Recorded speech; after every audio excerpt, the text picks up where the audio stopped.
Oh, welcome in to the latest episode of that SEC podcast. I'm your host, Michael Bratton.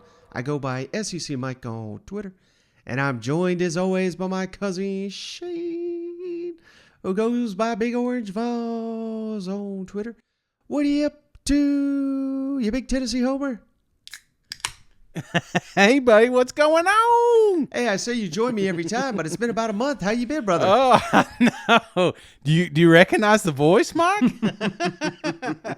Yeah, it's been a while, but we finally got settled in. You guys heard about the internet fiasco, and buddy, we are lightning fast, brother. I'm telling you what, I am on cloud nine.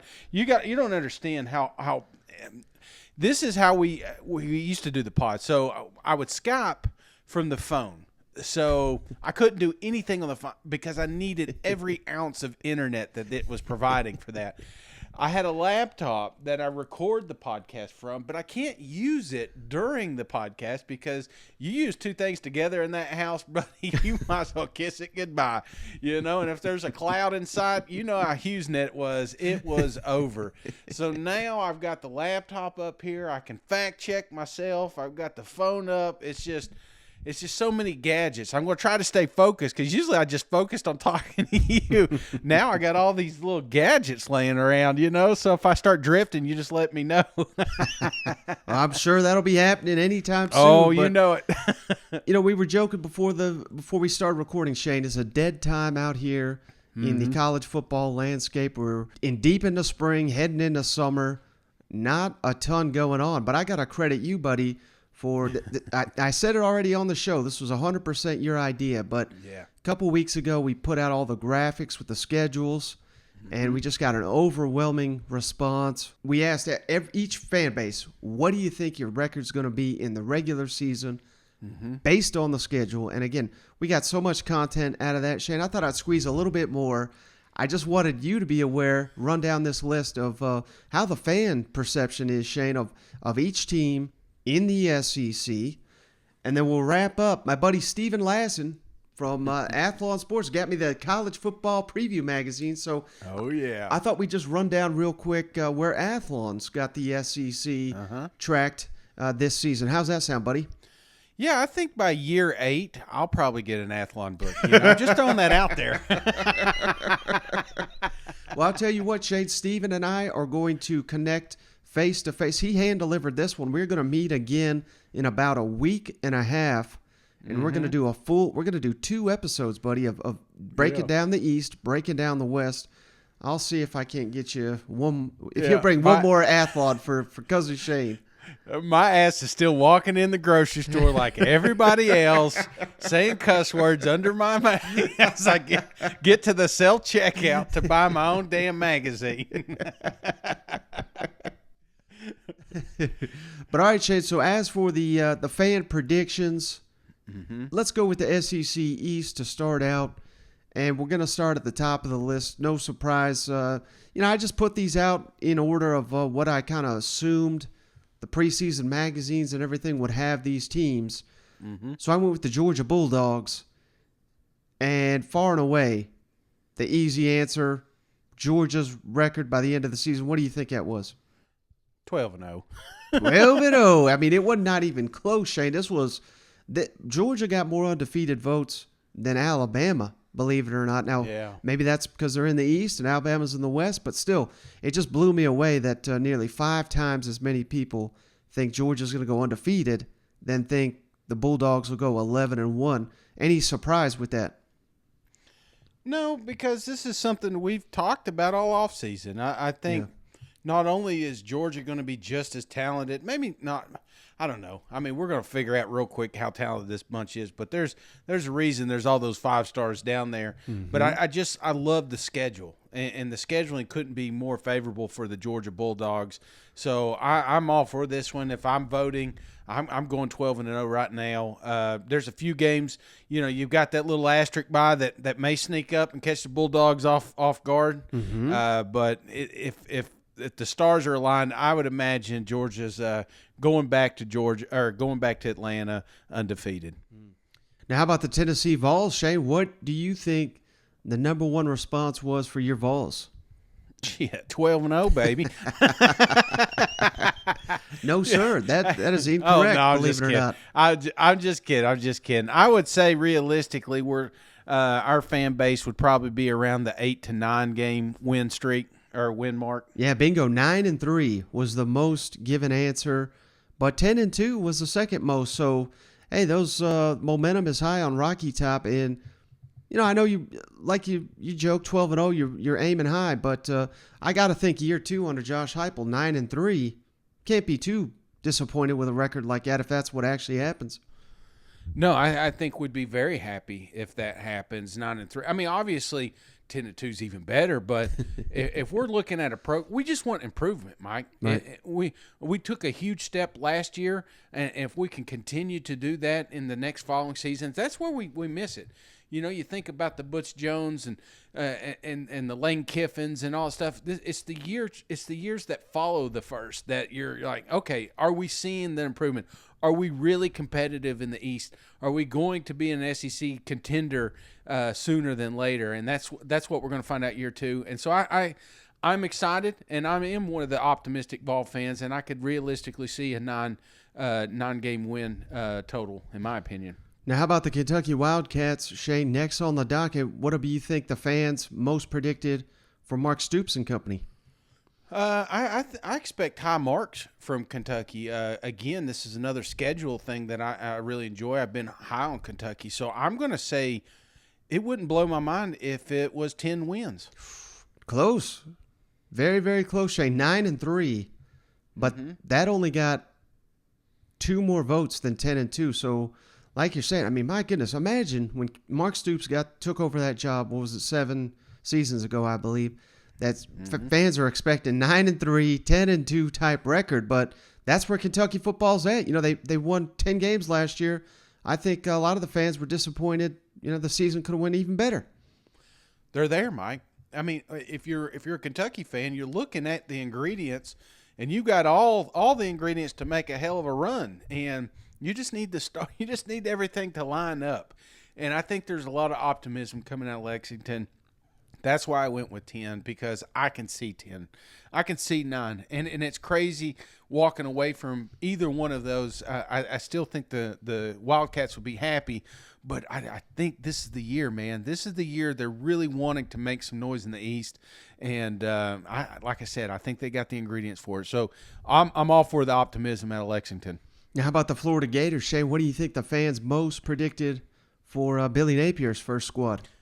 See, this is the key, brother. It's the fans. The fans of Florida are typically the ones that you would see, but the problem is when we blast this thing out, Tennessee runs with it. So I want to be optimistic for the Florida Gators, but I think there's going to be a lot of opposing fan bases that maybe brought that record down a little bit. So I'm going to go 7 wins for the Florida Gators. Ooh, very close, Shane. 6-6 was the leading vote getter, but 8-4, 7-5 was only they each split, so those were tied for second. So, I don't think Florida fans would be happy with 6-6, but I bet they'd take 8-4 in Billy Napier's first season. They'll take 8, and I think if you really cipher some of those votes, like I said, you'd probably get closer to an 8, maybe even a couple 9s pop up there from the Florida. Excuse me, brother. Oh, man, I gotta quit drinking so much, Mike. All right, here we are. So I think we're getting closer to an 8-9 from the Florida Gator fan base, but I just think there's so many people that love it, man. They love that Florida's struggling. They love that they could potentially have a year that they don't make another bowl game. So yeah, I think that's what's bringing these numbers down, is just more of the opposing fan bases. Now, how about the South Carolina Gamecocks, Shane? What do you think the fans think the record will be for the Gamecocks this regular season?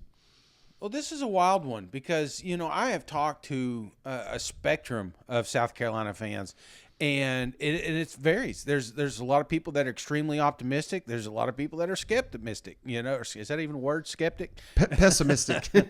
Yeah, I'm just making shit up over here, Mike. Let's just roll with it. But the fact of the matter is, I think if you were to average all of them, there's a little bit more positivity coming out of Columbia. So I'm gonna go 8 wins, South Carolina here. This may surprise you, Shane. 6-6 What? was the leading, and how about this, Shane? Second most popular, 5-7. How in the hell's Gamecocks going to take a step back this year? Gosh. I tell you what, there must have been a lot of Florida. There were a lot of volunteer fans. I'd be curious because I'm telling you, there's a lot of optimism coming out of South Carolina, and rightfully so. I think they make an improvement, and to make an improvement would be a lot better than 6 wins. So I think you should be closer to a 7-8, in my opinion.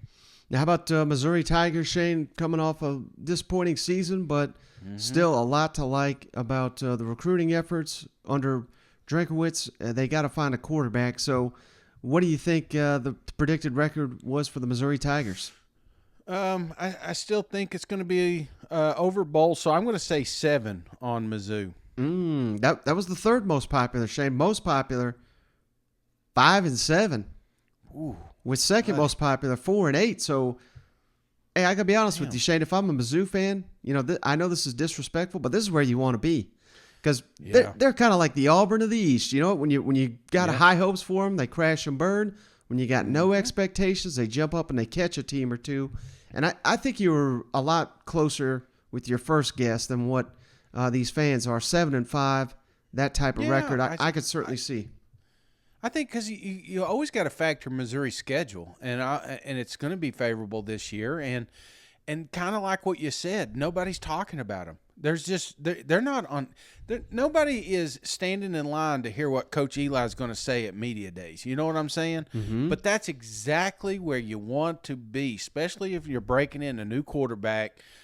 This is a team that I think is going to catch a few people off guard. It's like I think them, and I think Mississippi State, very similar here.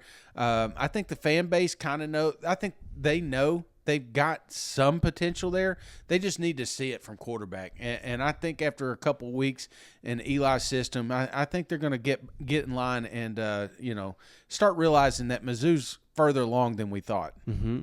Now, how about Vanderbilt? Shane, what do you think the predicted record is for Clark Lee's second year there in Nashville? I'm sorry, guys, but you may want to turn the headphones down a little bit, because I think 2-10 is a popular answer here for Vandy. Well, you nailed it, Shane. 2-10, most popular prediction there. And hey, we'll have a scout on hand. We got the Flying Hawaiian going to the Vandy opener at Hawaii. Not going that far. He's already out in Hawaii, but yeah, but we can't trust that drunk bastard. I mean, he gets over here. Just kidding. Oh no, I think it'd be great. I wish we could go out there. Wouldn't that be something? Just make a week event there on the Big Island. Is that the Big Island, right? I believe so. Yeah. Yeah. Come on now. All right, the SEC West, Shane. Again, starting. I just went with the order that I thought the media would have these teams. So got to start with Alabama, and this one's kind of a no-brainer. Predicted record for the Crimson Tide, Shane? Another 12-0. Yep, 12-0. Yeah. Far and away, number one pick there for Alabama. But surprisingly, a lot of people 11-1.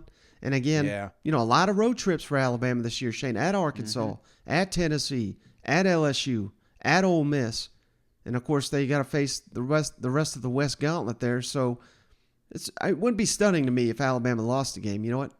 It wouldn't be. And honestly, when you look just at the history of college football, it's so hard to go through football seasons, especially in the SEC, undefeated. So at some point you think they're going to slip up on one of these opponents. That's not saying they're not going to be in the SEC championship or that Alabama has a bad team, but it's almost easier to say 12-0. You know what I'm saying? Right. Now, how about the Texas A&M Aggies, Shane? Expectations still high in College Station. Jimbo Fisher going out there challenging Nick Saban. That certainly helps matters. What do you think most popular prediction for the Aggies is? And you can't say, if you say 8-4, you're fired. No. No, I'm not. I don't think it is. I thought it would be higher. And, a 10-win, 11-win season is definitely in the cards here. I mean, you talk to some Aggie fans that they're going undefeated. This is the year. Hell, they already beat Alabama last year. Why can't they do it this year? So, I'm going to go. I'm going to go on the positive side. I'm going to say 11 wins here for Texas A&M. Oh, you had it the first time, Shane. 10-2. Okay. Most popular pick. And I think a lot of that just because we don't know who the quarterback's going to be. If they had an established guy, hell, I think 11-1, 12-0. I think you would have hit it right on the head there. Dude, you could dress up Jimbo Fisher and they're still going to win 11 games, Mike. That's how loaded this team is. I truly believe it, but I don't know. I've been wrong a lot, so we'll find out. How about the Arkansas Razorbacks, Shane? What do you think fans are thinking with them? I think fans are very optimistic there, especially as we get closer to the season. There's the buzz. I'm going to say that they are also 9 wins. Does that sound good? That sounds perfect, Shane, because that was the number one choice, 9-3. But how about this, Shane? Second most picked option, 10-2. So yeah. Ooh, boy, we've come a long time since Sam Pittman's got hired. You know what? Dude, you rerun this poll in 30 days from today, and it's 12-0 by God. So they're just like us, man, over here in Knoxville. The closer we get to it, the more optimistic we become. We get these little message boards about somebody performing, and like, oh my God, that's the missing piece. How about the LSU Tigers, Shane? Brian Kelly's first season. What do you think the expectation level there is? Baton Rouge.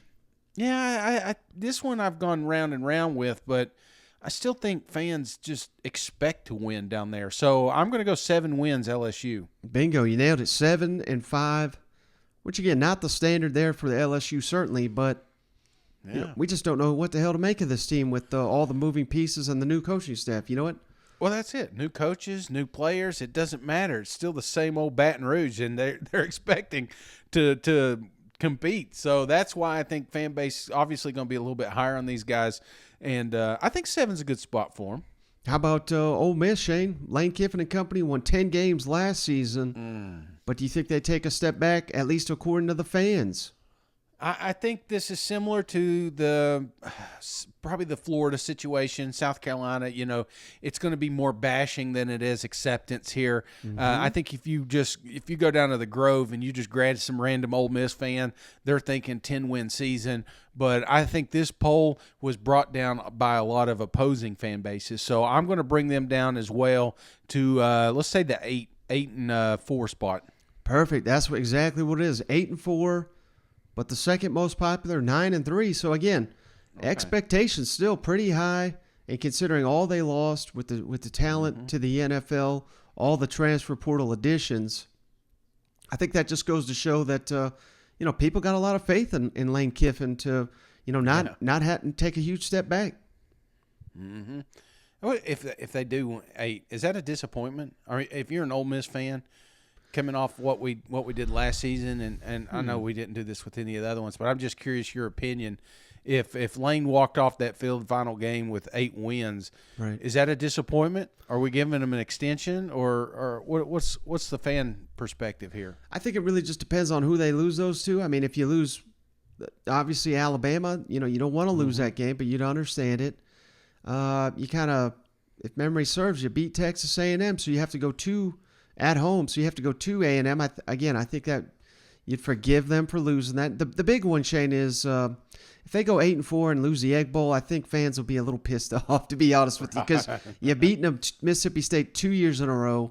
You'd love to see that streak continue.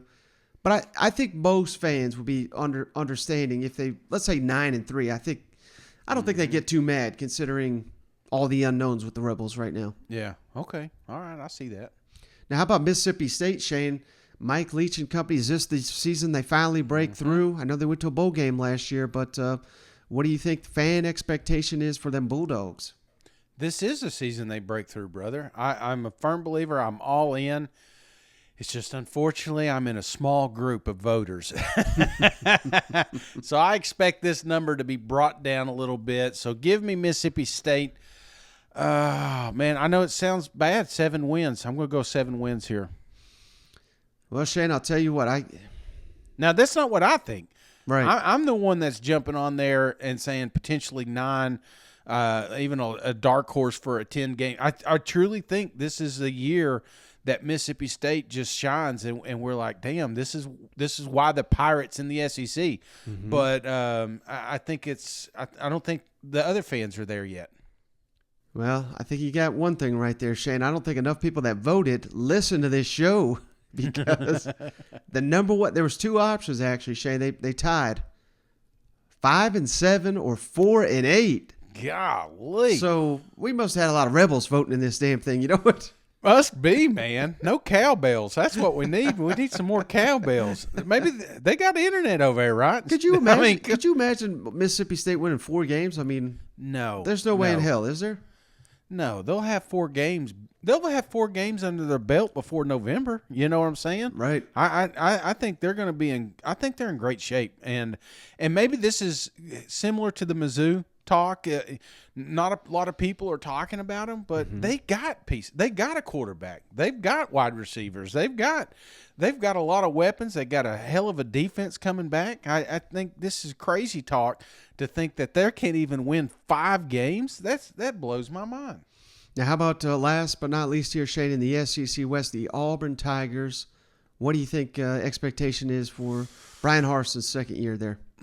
People are hard on Brian, especially our fans because they listen to us a lot. So I don't know, but there is that Auburn effect. So I say 7. Give me 7 on this one, just kind of a neutral. 6 is what I'm thinking, but I say fans go 7. Should have listened to your heart, Shane. 6 and 6. Oh, okay. Most popular option. Second most popular, 5 and 7. And how about this, Shane? We had hundreds of people voting in these things, right? Yeah. We didn't have a single person pick. We only had one person pick Auburn to win 9 games. Yeah. Not a soul picked more than 9 wins for the Auburn Tigers, which that probably means they're going to win the SEC West. You know what? That's right.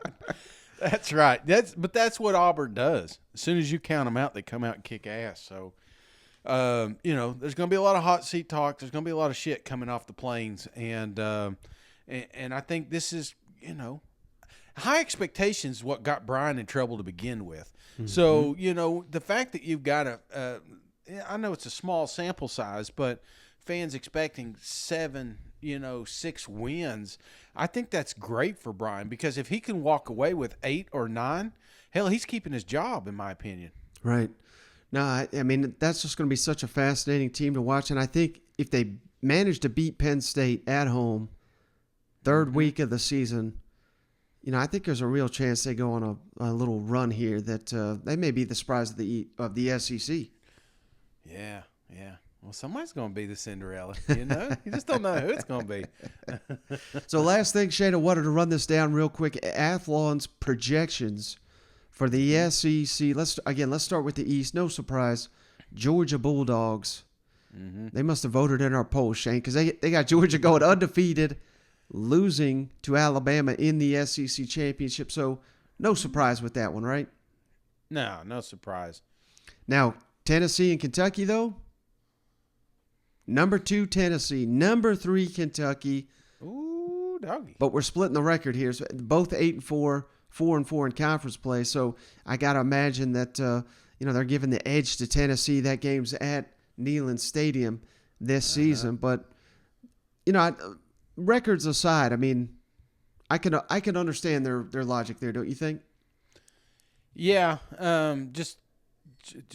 I've got a cabinet full of bourbon to show you why. You know what I'm saying? It's just we've found ways to win this game, and that sticks in the back of your mind because I still think both these teams, they play each other on a neutral field 10 times. We may walk away 5-5. That's how close I think these two programs are going to be. And when they say any given Saturday, I think that's why we love that game. That's why I love that game. It's a rivalry, yes, but it's a close game, and you can't go into it saying, because every Tennessee fans thinks that they're going to beat Kentucky. There's no way we're losing to the Wildcats. And then every Kentucky fan said, there's no way we're going to lose to Tennessee. We screwed up last year. It ain't going to happen this year. I think that's what makes this rivalry so great. And, Athlon, they can print that, but if they would have printed it the other way, I could say, yeah, I could see that too. It's like, it's just, they're that dead heat right now. And that's why I'm looking forward to that game so much. Yeah, and maybe, the biggest wild card in the division, Shane, they got Florida number 4. Yeah. With a 7-5 record, 4-4 in conference play. So same conference record as Tennessee and Kentucky, but I think that just goes to show that there's, the margin between these three is basically razor thin. You know what? It is.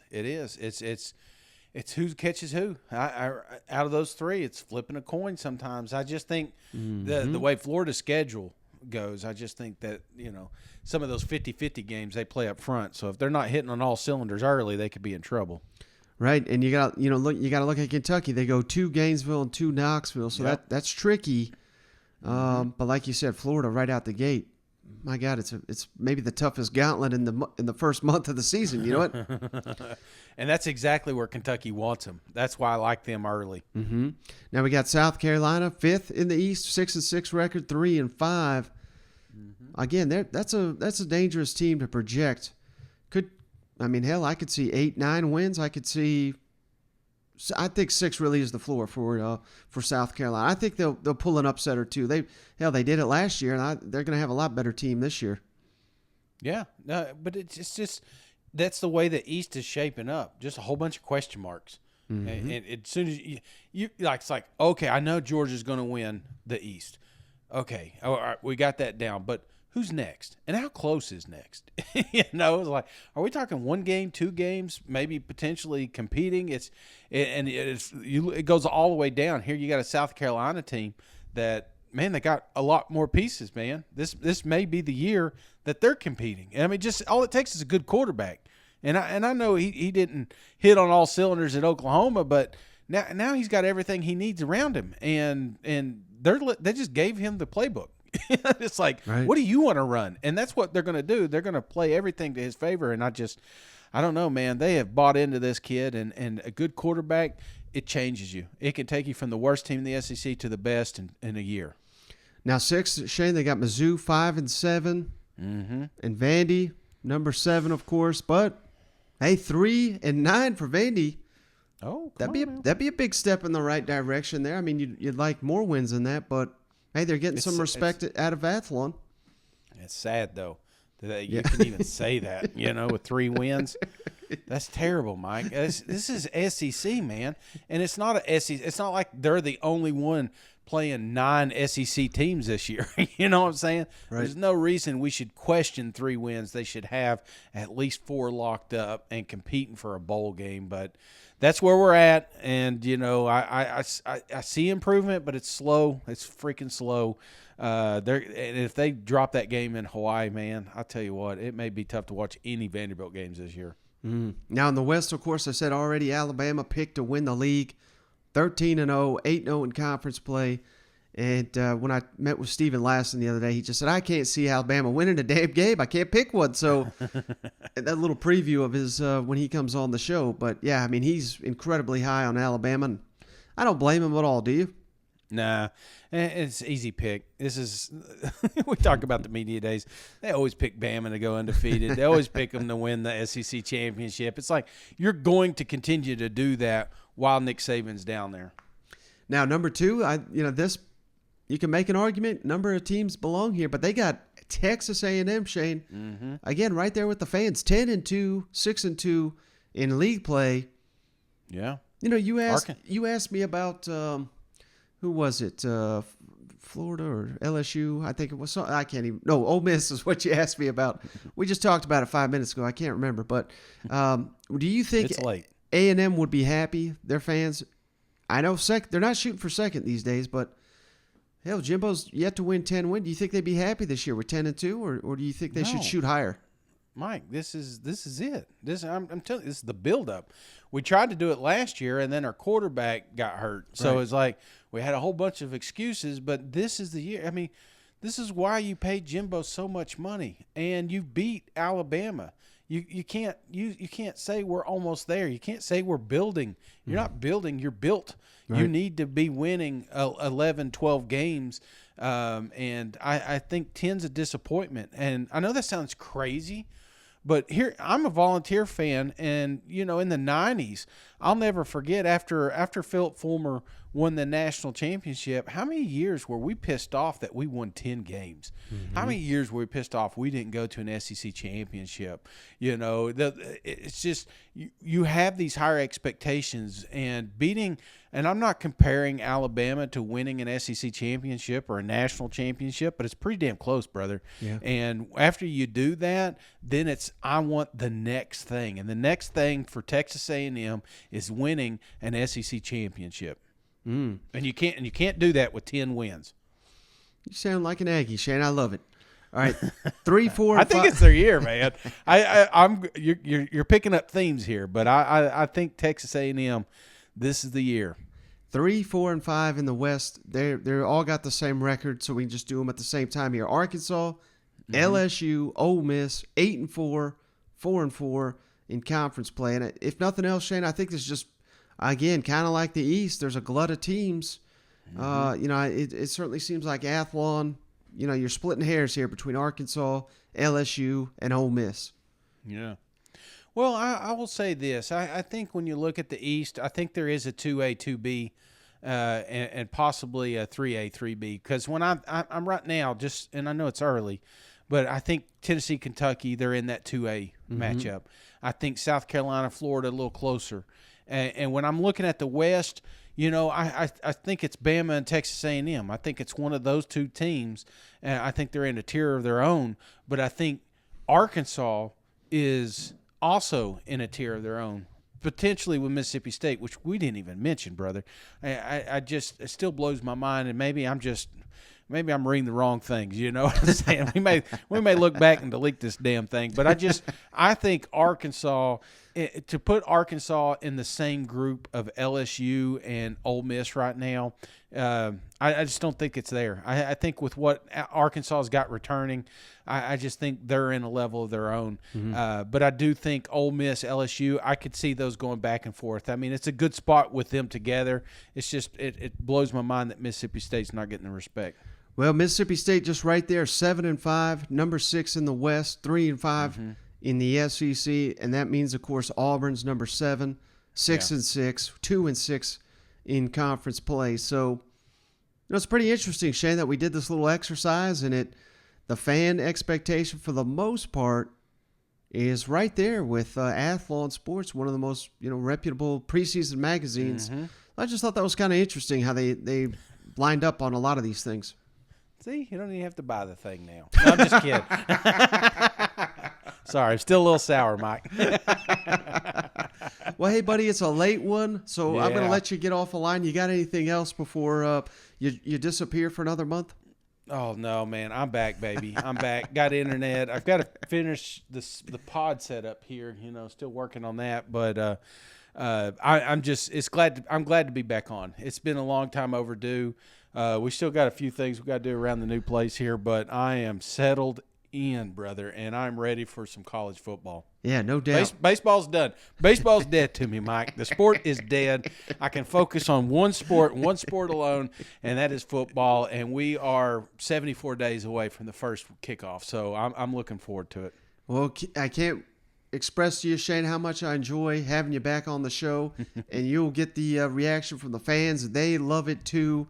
Making this show what it is. I appreciate you, brother. I appreciate each and every one of you for continuing to check us out. We'll catch you on the next one.